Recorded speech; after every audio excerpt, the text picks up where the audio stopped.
আমি যখন আজকে এখানে উপস্থিত হয়েছি এটা আমাদের খুবই কাছের একটা উপজেলা।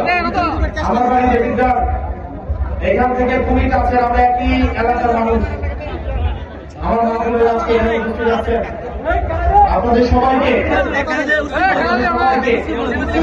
আজকে একটা বিষয়, আজকে যখন আমরা এখানে উপস্থিত হয়েছি, আমরা বিভিন্ন জায়গায় দেখতে পাচ্ছি যে আজকের প্রোগ্রামে অনেকেই বলছেন এই সরকারের অনেক গুণ, 3 মাসে 4 গুণ। এখন এই বিষয়গুলো আমরা বলতে চাই না। আমরা এত তাড়াতাড়ি এসব বলতে চাই না। এত উপজেলায় 3 মাসের 4টা যদি খুন হয়, স্বরাষ্ট্রমন্ত্রী আসলে কি করেন?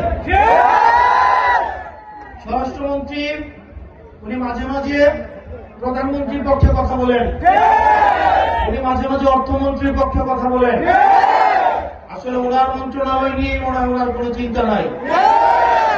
এখন মানুষ যেভাবে বলা শুরু করছে যে এই মেঘনা উপজেলার মানুষ, আমি আসতে শুনলাম আমাকে এখানে বলছে যে এই সরকারের অনেক গুণ, মেঘনা উপজেলায় 3 মাসে 4 গুণ। এই যে আমি আজকে আসলাম, মানুষ যে ব্যানারে ব্যানারে বলছে বিচার চাই, স্ত্রী তার স্বামীর হত্যার বিচার চাচ্ছে, সন্তান তার বাবা হত্যার বিচার চাচ্ছে, মা তার সন্তান হত্যার বিচার চাচ্ছে, এই বিচারটা করবে কারা?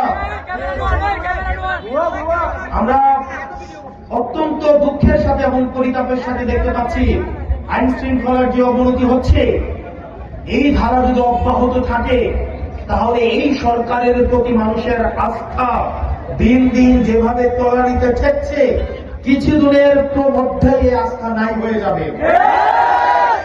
আপনারা দেখছেন মেঘনা টিভি, সত্যি সন্ধানে সবসময়। এছাড়া দেশ বিদেশের নিত্য নতুন খবর জানতে মেঘনা টিভির ফেসবুক পেজ facebook+meghna tv.bd তে লাইক দিয়ে আমাদের সাথেই থাকুন।